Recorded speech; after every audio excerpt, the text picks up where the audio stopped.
Hello ಸ್ನೇಹಿತರೆ, welcome back to G S kitchen vlog and creations. ಸ್ನೇಹಿತರೆ, ಇವತ್ತಿನ ವಿಡಿಯೋದಲ್ಲಿ ಈ ಸ್ಪ್ರಿಂಗ್ ಆನಿಯನ್ಸ್ನ ಉಪಯೋಗಿಸ್ಕೊಂಡು ಮೊಟ್ಟೆ ಪಲ್ಯ ಅಥವಾ ಎಗ್ ಬುರ್ಜಿ ಅಂತ ಏನು ಕರಿತೀವಿ ಅಲ್ವಾ, ಅದನ್ನು ಯಾವ ರೀತಿ ಮಾಡೋದು ಅಂತನ ಈ ವಿಡಿಯೋದಲ್ಲಿ ತಿಳಿಸ್ಕೊಡ್ತಾ ಇದ್ದೀನಿ. ಅದಕ್ಕೋಸ್ಕರ ಅಂತ ಇಲ್ಲಿ ನಾನು ಒಂದು ಕಟ್ ಆಗುವಷ್ಟು ಈರುಳ್ಳಿ ಸೊಪ್ಪು ಅಥವಾ ಸ್ಪ್ರಿಂಗ್ ಆನಿಯನ್ಸ್ನ ತೊಗೊಂಡಿದ್ದೀನಿ.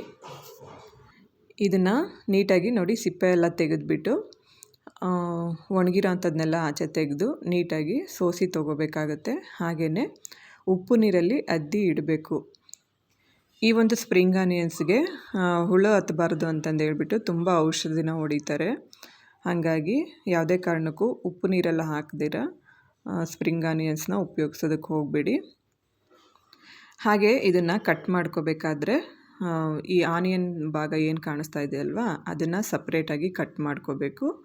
ಮತ್ತು ಮುಂದೆ ಇರೋ ಅಂಥ ಆ ಸೊಪ್ಪಿನ ಭಾಗನ ಸಪ್ರೇಟಾಗಿ ಕಟ್ ಮಾಡಿ ತೊಗೋಬೇಕು ಚಿಕ್ಕದಾಗಿ. ನಾನು ತೋರಿಸ್ತೀನಿ ಯಾವ ರೀತಿ ಕಟ್ ಮಾಡ್ಕೊಂಡಿದ್ದೀನಿ ಅಂತ. ಇಲ್ಲಿ ನೋಡಿ, ಒಂದು 4 ಮೊಟ್ಟೆನ ತೊಗೊಂಡಿದ್ದೀನಿ. ಹಾಗೆ ಸ್ಪ್ರಿಂಗ್ ಆನಿಯನ್ಸ್ನ ಈ ರೀತಿ ಚಿಕ್ಕದಾಗಿ ಕಟ್ ಮಾಡ್ಕೊಂಡಿದ್ದೀನಿ. ಈರುಳ್ಳಿ ಇರೋ ಅಂಥ ಪಾರ್ಟ್ನ ಈ ಥರ ಸಪ್ರೇಟಾಗಿ ಕಟ್ ಮಾಡಿ ಎತ್ತಿಟ್ಕೊಂಡಿದ್ದೀನಿ. ನೀವು ಕೂಡ ಅಷ್ಟೇ ಇದೇ ಥರ ಕಟ್ ಮಾಡ್ಕೊಳ್ಳಿ. ಯಾಕಂದರೆ ಇಲ್ಲಿ ನಾನು ಯಾವುದೇ ರೀತಿ ಈರುಳ್ಳಿನ ಉಪಯೋಗಿಸ್ತಾ ಇಲ್ಲ ಒಗ್ಗರಣೆ ಮಾಡೋದಕ್ಕೆ. ಹಾಗಾಗಿ ಇದೇ ಈರುಳ್ಳಿನ ಈ ಥರ ಕಟ್ ಮಾಡಿ ತೊಗೊಂಡಿದ್ದೀನಿ. ಈಗ ಇಲ್ಲಿ ನಾನು ಒಂದು ಬಾಣಲಿನ ತೊಗೊಂಡು ಅದಕ್ಕೆ ಸ್ವಲ್ಪ ಎಣ್ಣೆನ ಹಾಕ್ಕೋತಾ ಇದ್ದೀನಿ. ಎಣ್ಣೆ ಬಿಸಿ ಆಗೋವರೆಗೂ ಸ್ವಲ್ಪ ಕಾಯಿಸ್ಕೋಬೇಕಾಗತ್ತೆ. ಎಣ್ಣೆ ಬಿಸಿ ಆಗಿದ್ದಾದಮೇಲೆ ಇಲ್ಲಿ ನಾನು ಒಂದು ಸ್ವಲ್ಪ ಸಾಸಿವೆನ ಹಾಕ್ಕೋತೀನಿ. ಸಾಸಿವೆ ಚಿಟಪಟ ಅಂತ ಅನ್ನೋದಕ್ಕೆ ಶುರು ಆದಮೇಲೆ ನಾನೇನಾಗಲೇ ಈರುಳ್ಳಿನ ಕಟ್ ಮಾಡಿ ತೊಗೊಂಡಿದ್ದೆ ಅಲ್ವಾ ಸ್ಪ್ರಿಂಗ್ ಆನಿಯನ್ಸಿಂದ, ಅದೇ ಈರುಳ್ಳಿನ ನಾನಿಲ್ಲಿ ಉಪಯೋಗಿಸ್ಕೊತಾ ಇದ್ದೀನಿ. ಈ ಟೈಮಲ್ಲಿ ನೀವು ಬೇಕು ಅಂದರೆ ಒಂದು 4ರಿಂದ 5 ಬೆಳ್ಳುಳ್ಳಿನ ಸಿಪ್ಪೆ ತೆಗೆದು ಜಜ್ಜಿಬಿಟ್ಟು ಕೂಡ ಸೇರಿಸ್ಕೋಬೋದು. ನಾನಿಲ್ಲಿ ಬೆಳ್ಳುಳ್ಳಿನ ಹಾಕೋತಾ ಇಲ್ಲ, ಬರೀ ಆನಿಯನ್ಸ್ನ ಮಾತ್ರ ಒಗ್ಗರಣೆಗೆ ಯೂಸ್ ಮಾಡ್ಕೋತಾ ಇದ್ದೀನಿ. ಈರುಳ್ಳಿ ಕಲರ್ ಚೇಂಜ್ ಆಗೋವರೆಗೂ ಚೆನ್ನಾಗಿ ಫ್ರೈ ಮಾಡ್ಕೋಬೇಕು. ಈರುಳ್ಳಿ ಬೇಗ ಫ್ರೈ ಆಗಲಿ ಅಂತ ಈ ಟೈಮಲ್ಲಿ ನಾನು ಸ್ವಲ್ಪ ಉಪ್ಪನ್ನು ಹಾಕ್ಕೋತಾ ಇದ್ದೀನಿ. ಅಂದರೆ ಒಗ್ಗರಣೆಗೆ ಎಷ್ಟು ಬೇಕಾಗುತ್ತೋ ಅಷ್ಟು ಉಪ್ಪನ್ನು ಮಾತ್ರ ಇವಾಗ ಹಾಕ್ಕೋತಾ ಇದ್ದೀನಿ ಈರುಳ್ಳಿ ಬೇಯೋದಕ್ಕೆ. ಇದೇ ಥರ ನಾವು ಈರುಳ್ಳಿ ಕಲರ್ ಚೇಂಜ್ ಆಗೋವರೆಗೂ ಸ್ವಲ್ಪ ಬ್ರೌನಿಷ್ ಬರೋವರೆಗೂ ಫ್ರೈ ಮಾಡ್ಕೋಬೇಕು. ಈಗ ಈರುಳ್ಳಿ ಕಲರ್ ಸ್ವಲ್ಪ ಚೇಂಜ್ ಆಗಿದೆ ಅಲ್ವಾ, ನಾವು ಹೆಚ್ಚಿಟ್ಕೊಂಡಿರೋ ಅಂಥ ಚಿಕ್ಕದಾಗಿ ಕಟ್ ಮಾಡ್ಕೊಂಡಿರೋ ಅಂಥ ಸ್ಪ್ರಿಂಗ್ ಆನಿಯನ್ಸ್ನ ಇದರೊಳಗಡೆ ಸೇರಿಸ್ಕೋಬೇಕು. ಕಂಪ್ಲೀಟಾಗಿ ಎಲ್ಲದನ್ನು ಹಾಕೋಬೇಕು. ಹಾಕಿ ಆದಮೇಲೆ ಒಂದು ಸರಿ ಚೆನ್ನಾಗಿ ಮಿಕ್ಸ್ ಮಾಡಬೇಕು. ಸ್ನೇಹಿತರೆ, ಈಗ ಇದು ಜಾಸ್ತಿ ಇದೆ ಅಂತ ನಮಗೆ ಕ್ವಾಂಟಿಟಿ ಜಾಸ್ತಿ ಇದೆ ಅಂತ ಅನಿಸುತ್ತೆ. ಆದರೆ ಸ್ವಲ್ಪ ಬೇಯೋದಕ್ಕೆ ಶುರು ಆದಮೇಲೆ ತುಂಬ ಅಂದರೆ ತುಂಬಾ ಕಡಿಮೆ ಆಗುತ್ತೆ. ಸೊ ಅಲ್ಲಿವರೆಗೂ ನಾವು ಇದನ್ನು ಫ್ರೈ ಮಾಡ್ಕೋತಾ ಇರಬೇಕು. ಸ್ನೇಹಿತರೆ, ನನ್ನ ಚಾನಲಲ್ಲಿ ನಮ್ಮ ಹೆಣ್ಮಕ್ಳಿಗೆ ಉಪಯೋಗ ಆಗುವಂಥ ವೀಡಿಯೋಸ್ಗಳನ್ನ ನಾನು ಹಾಕ್ತಾಯಿರ್ತೀನಿ. ಅಂದರೆ ಎಲ್ಲದನ್ನು ಮಿಕ್ಸ್ ಕಂಟೆಂಟಾಗಿ ನಾನು ವೀಡಿಯೋಸ್ನ ಹಾಕ್ತಾಯಿರ್ತೀನಿ.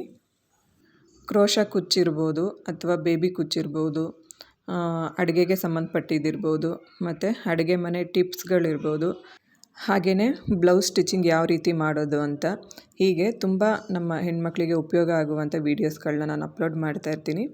ದಯವಿಟ್ಟು ನಾನು ಹಾಕುವಂಥ ವೀಡಿಯೋಸ್ನ ನೋಡಿ ನನಗೆ ಸಪೋರ್ಟ್ ಮಾಡಿ ಅಂತ ಎಲ್ಲರ ಹತ್ರನೂ ಕೇಳ್ಕೊತೀನಿ ಸ್ನೇಹಿತರೆ. ಈಗ ನೋಡಿ, ಈ ಸ್ಪ್ರಿಂಗ್ ಆನಿಯನ್ಸ್ ಕ್ವಾಂಟಿಟಿ ಎಷ್ಟು ಕಡಿಮೆ ಆಗಿದೆ ಅಂತ. ಇದು ಇಷ್ಟೇ ಅಲ್ಲ, ಇನ್ನೂ ಸ್ವಲ್ಪ ಕ್ವಾಂಟಿಟಿ ಕಡಿಮೆ ಆಗಲಿ. ಸೊ ಅದು ಬೇಯ್ಕೊಳ್ಳಿ ಅಂತ ಹೇಳ್ಬಿಟ್ಟು ಇಲ್ಲಿ ನಾನು ಒಂದು ಮುಚ್ಚಳ ಮುಚ್ಕೋತಾ ಇದ್ದೀನಿ. ಒಂದು ನಿಮಿಷ ಅಥವಾ 1.5 ನಿಮಿಷ ಆಗುವಷ್ಟು ಹೀಗೆ ಮುಚ್ಚಿಡೋಣ. ಅದಾದಮೇಲೆ ಓಪನ್ ಮಾಡಿ ಇನ್ನೊಂದು ಸರಿ ಎಲ್ಲದನ್ನು ಚೆನ್ನಾಗಿ ಮಿಕ್ಸ್ ಮಾಡ್ಕೋಬೇಕು. ನೋಡಿ, ಇಲ್ಲಿವರೆಗೂ ನಾವಿಲ್ಲಿ ಯಾವುದೇ ಮಸಾಲೆ ಪದಾರ್ಥಗಳು ಏನೂ ಉಪಯೋಗಿಸ್ಕೊಳ್ಳೋ ಹಾಗಿಲ್ಲ. ಯಾಕಂದರೆ ಕ್ವಾಂಟಿಟಿ ಕಡಿಮೆ ಆದಮೇಲೆ ಮಸಾಲೆ ಜಾಸ್ತಿ ಅಂತ ಅನ್ನಿಸ್ಬಾರ್ದು ಅಲ್ವಾ. ಸೊ ಹಾಗಾಗಿ ಇದು ಸ್ವಲ್ಪ ಕುಗ್ಗೋವರೆಗೂ ನಾವು ಹೀಗೇ ಫ್ರೈ ಮಾಡ್ಕೋಬೇಕು. ನೋಡಿ ಎಷ್ಟು ಕಡಿಮೆ ಆಗಿದೆ ಅಲ್ವಾ.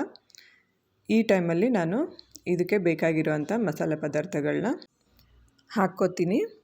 ಮೊದಲನೇದಾಗಿ ಇಲ್ಲಿ ನಾನು ಒಂದು 1/4 ಟೀ ಸ್ಪೂನ್ ಆಗೋವಷ್ಟು ಸ್ವಲ್ಪ ಅರಿಶಿನ ಪುಡಿನ ಹಾಕ್ಕೋತೀನಿ. ಅರಿಶಿನ ಪುಡಿ ಹಾಕಿದ್ದಾದಮೇಲೆ ಒಂದು ಅರ್ಧ ಸ್ಪೂನ್ ಆಗೋವಷ್ಟು ಧನಿಯಾ ಪುಡಿನ ಹಾಕ್ಕೋತೀನಿ. ಮತ್ತು 1 ಸ್ಪೂನ್ ಆಗೋವಷ್ಟು ಖಾರದ ಪುಡಿನ ಹಾಕ್ಕೋತಾ ಇದ್ದೀನಿ. ಈ ಖಾರದ ಪುಡಿ ಬದಲಾಗಿ ನೀವು ಒಗ್ಗರಣೆ ಹಾಕೋಬೇಕಾದ್ರೆ ಹಸಿಮೆಣ್ಸಿನ್ಕಾಯಿನ ಚಿಕ್ಕ ಚಿಕ್ಕದಾಗಿ ಕಟ್ ಮಾಡಿ ಕೂಡ ಹಾಕ್ಕೋಬೋದು. ಮಕ್ಕಳೇನಾದರೂ ತಿಂತಾರೆ ಅನ್ನೋ ಆಗಿದ್ದರೆ ಹಸಿಮೆಣ್ಸಿನ್ಕಾಯಿ ಹಾಕ್ಕೊಳ್ಳೋದಕ್ಕೆ ಹೋಗಬೇಡಿ, ಖಾರದ ಪುಡಿನೇ ಯೂಸ್ ಮಾಡ್ಕೊಳ್ಳಿ. ಈಗ ಒಂದು 1/4 ಟೀ ಸ್ಪೂನ್ ಆಗೋವಷ್ಟು ಗರಂ ಮಸಾಲನ ಹಾಕ್ಕೊಂಡೆ. ಮತ್ತು ಒಂದು 1/4 ಟೀ ಸ್ಪೂನ್ ಆಗೋವಷ್ಟು ಪೆಪ್ಪರ್ ಪೌಡರ್ನ ಹಾಕ್ಕೋತಾ ಇದ್ದೀನಿ. ಮತ್ತು ಒಂದು 1/4 ಟೀ ಸ್ಪೂನಷ್ಟು ಜೀರಿಗೆ ಪುಡಿನ ಹಾಕ್ಕೋತೀನಿ. ಸ್ನೇಹಿತರೆ, ಇಲ್ಲಿ ನೀವು 1 ಸ್ಪೂನ್ ಆಗೋವಷ್ಟು ಮೊಟ್ಟೆ ಮಸಾಲ ಪೌಡ್ರ್ ಇದ್ದರೆ ಕೂಡ ಯೂಸ್ ಮಾಡ್ಕೋಬೋದು. ನಾನಿಲ್ಲಿ ಮೊಟ್ಟೆ ಮಸಾಲ ಪೌಡ್ರನ್ನ ಸ್ಕಿಪ್ ಮಾಡ್ಕೊಂಡಿದ್ದೀನಿ. ಎಲ್ಲದನ್ನು ಹಾಕಿ ಚೆನ್ನಾಗಿ ನೀಟಾಗಿ ನೋಡಿ ಈ ರೀತಿ ಮಿಕ್ಸ್ ಮಾಡ್ಕೋಬೇಕು. ಮಿಕ್ಸ್ ಮಾಡಿ ಆದಮೇಲೆ ನಾವೇನು ಆಗಲೇ ಮೊಟ್ಟೆನ ಒಡೆದು ರೆಡಿ ಮಾಡಿ ಇಟ್ಕೊಂಡಿದ್ವಿ ಅಲ್ವಾ, ಆ ಮೊಟ್ಟೆನ ಇದಕ್ಕೆ ಸೇರಿಸ್ಕೊತೀನಿ. ನಾನಿಲ್ಲಿ 4 ಮೊಟ್ಟೆಗಳನ್ನ ಯೂಸ್ ಮಾಡ್ಕೊಂಡಿದ್ದೀನಿ. ನೀವು ಬೇಕಿದ್ರೆ ಇದಕ್ಕಿಂತ ಜಾಸ್ತಿ ಕೂಡ ಹಾಕ್ಕೊಂಡು ಮಾಡ್ಕೋಬೋದು. ಪಲ್ಯ ಏನಾದರೂ ಜಾಸ್ತಿ ಮಾಡ್ಕೋತೀರಾ ಅನ್ನೋ ಹಾಗಿದ್ದರೆ ನೀವು ಸ್ವಲ್ಪ ಮಸಾಲೆ ಪದಾರ್ಥಗಳನ್ನ ಜಾಸ್ತಿ ಹಾಕ್ಕೊಳ್ಳಿ. ನೋಡಿ, ಮೊಟ್ಟೆನ ಸೇರಿಸಿದ್ದಾದಮೇಲೆ ಇಲ್ಲಿ ನಾನು ರುಚಿಗೆ ಎಷ್ಟು ಬೇಕೋ ಅಷ್ಟು ಉಪ್ಪನ್ನು ಹಾಕ್ಕೊಂಡಿದ್ದೀನಿ. ಉಪ್ಪನ್ನು ಹಾಕಿ ಈಗ ಎಲ್ಲದನ್ನು ಚೆನ್ನಾಗಿ ಒಂದು ಸಾರಿ ಈ ರೀತಿ ಮಿಕ್ಸ್ ಮಾಡ್ಕೋಬೇಕು. ಕಂಟಿನ್ಯೂಯಸ್ ಆಗಿ ಮಿಕ್ಸ್ ಮಾಡ್ಕೊಳ್ಳಿ. ಸ್ನೇಹಿತರೆ, ಈ ಟೈಮಲ್ಲಿ ನೀವು ಸ್ವಲ್ಪ ಇದಕ್ಕೆ ಮಸಾಲೆ ಪದಾರ್ಥಗಳನ್ನ ಹಾಕೋಬೋದು. ಅಂದರೆ ಸ್ವಲ್ಪ ಖಾರದ ಪುಡಿ ಮತ್ತು ಸ್ವಲ್ಪ ಪೆಪ್ಪರು, ಸ್ವಲ್ಪ ಧನಿಯಾ ಪುಡಿ ಈ ಟೈಮಲ್ಲೂ ಕೂಡ ಸೇರಿಸಿ ಹಾಕ್ಕೊಳ್ಳಿ. ನಾನು ಕೂಡ ಸೇರಿಸ್ಕೊಂಡಿದ್ದೆ ಸ್ನೇಹಿತರೆ, ಅದು ವಿಡಿಯೋ ಸ್ವಲ್ಪ ಸ್ಕಿಪ್ ಆಗಿದೆ. ಯಾಕಂದರೆ ಮೊಟ್ಟೆ ಹಾಕಿದ ಮೇಲೂ ಕೂಡ ನಾವು ಸ್ವಲ್ಪ ಮಸಾಲೆ ಪದಾರ್ಥಗಳನ್ನ ಹಾಕ್ಕೊಳ್ಳೋದ್ರಿಂದ ಪಲ್ಯ ತುಂಬ ಟೇಸ್ಟಿಯಾಗಿ ಬರುತ್ತೆ. ಸೊ ಹಾಗಾಗಿ ಹಾಕ್ಕೊಂಡು ನೀವು ಇದನ್ನು ಮಿಕ್ಸ್ ಮಾಡ್ಕೋಬೇಕಾಗುತ್ತೆ. ಇನ್ನೊಂದು ಸಾರಿ ಇದನ್ನು ತುಂಬ ತಳ ಅಂಟೋದಕ್ಕೆ ಬಿಡ್ದಂಗೆ ನಾವು ಈ ರೀತಿ ಕಂಟಿನ್ಯೂಸ್ ಆಗಿ ಮಿಕ್ಸ್ ಮಾಡ್ಕೋತಾ ಇರಬೇಕು.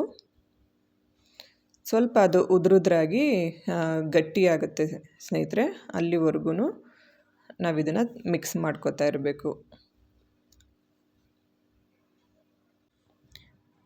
ನೋಡಿ, ಈ ಥರ ಸ್ವಲ್ಪ ಉದುರುದ್ರಾಗಿ ಬರಬೇಕು ಪಲ್ಯ, ಆವಾಗ ನಮಗೆ ಅದು ರೆಡಿಯಾಗಿದೆ ಅಂತ.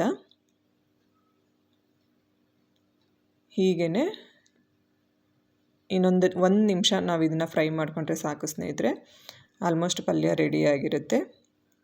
ಇದನ್ನು ನಾವು ಚಪಾತಿಗೆ, ಅನ್ನಕ್ಕೆ ಮತ್ತು ನಮ್ಮ ಕಡೆ ಅಕ್ಕಿ ಹಿಟ್ಟನ್ನು ಕಲಸಿ ದೋಸೆ ಮಾಡ್ತಾರೆ ಸ್ನೇಹಿತರೆ, ಆ ರೀತಿ ದೋಸೆಗೂ ಕೂಡ ಅಷ್ಟೇ ತುಂಬ ಅಂದರೆ ತುಂಬಾ ಟೇಸ್ಟಿಯಾಗಿರುತ್ತೆ. ಹಾಗೆಯೇ ಆರೋಗ್ಯಕ್ಕೂ ಕೂಡ ತುಂಬಾ ಒಳ್ಳೆಯದು. ಸ್ನೇಹಿತರೆ, ಎಲ್ಲರೂ ಒಂದ್ಸಾರಿ ಈ ರೆಸಿಪಿನ ಟ್ರೈ ಮಾಡಿ ಅಂತ ನಾನು ಕೇಳ್ಕೊತೀನಿ. ಹಾಗೆಯೇ ಇಲ್ಲಿಗೆ ಈ ವಿಡಿಯೋನ ಮುಗಿಸ್ತಾ ಇದ್ದೀನಿ. ವಿಡಿಯೋ ಇಷ್ಟ ಆದರೆ ಲೈಕ್ ಮಾಡಿ, ಶೇರ್ ಮಾಡಿ, ಕಮೆಂಟ್ ಮಾಡಿ. ಹಾಗೆ ನಮ್ಮ ಚಾನಲ್ನ ಸಬ್ಸ್ಕ್ರೈಬ್ ಮಾಡ್ಕೊಳ್ಳಿ. ಸಬ್ಸ್ಕ್ರೈಬ್ ಮಾಡಿಕೊಂಡು ಯಾವಾಗಲೂ ನಮಗೆ ಹೀಗೆ ಸಪೋರ್ಟ್ ಮಾಡ್ತಾಯಿರಿ ಅಂತ ನಾನು ಕೇಳ್ಕೊತೀನಿ. ಸರ್ವೇ ಜನ ಸುಖಿನೋ ಭವಂತು. Thanks for watching.